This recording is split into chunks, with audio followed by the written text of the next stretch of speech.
Sabotage, infrastructure vandalism, corruption and multi-million rand debts by municipalities have contributed negatively to South Africa's energy crisis. This is part of the submissions by government in the High Court in Pretoria. The Democratic Alliance took government to court in a bid to declare power blackouts unconstitutional.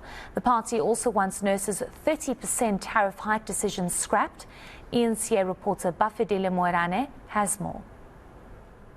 It's the second day of presentations before the High Court in Pretoria. The first part of the heads of argument focused on government's role to assist the power utility Eskom in bringing about stability. This as Democratic Alliance wants rolling power cuts to be declared unconstitutional. The DA blames government for the decaying situation at Eskom.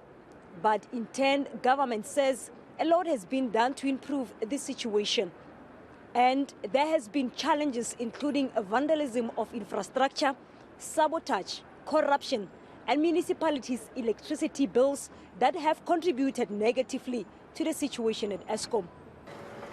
Further, the applicants do not attempt to set out how the government or each organ of state have failed in duties to meaningfully respond.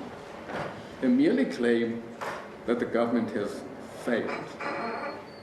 The President goes on to say, I do not dispute the constitutional obligations that rest on the government in respect of Section 7, sub 2 of the Constitution.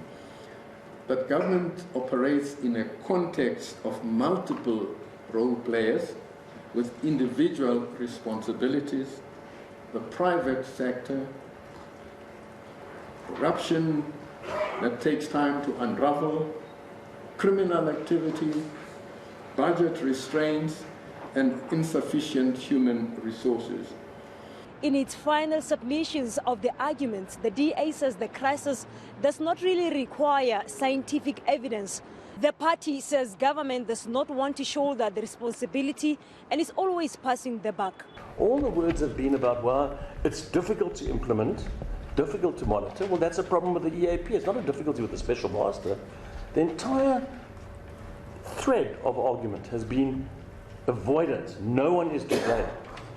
And when one considers the humanitarian crisis in the load-shedding scenario, the energy crisis scenario, compared to Mawase, they're chalk and cheese. Every single person in South Africa is affected when one reads about R1 billion being lost a day. It's in our founding papers about how children are suffering at schools. We don't need, it's so trite. I don't have to go back there. On the third day of the court sitting, the focus will be on the 30% tariff hike decision. DA wants the court to declare the tariff hike decision invalid. Bafedile Moerane, Pretoria.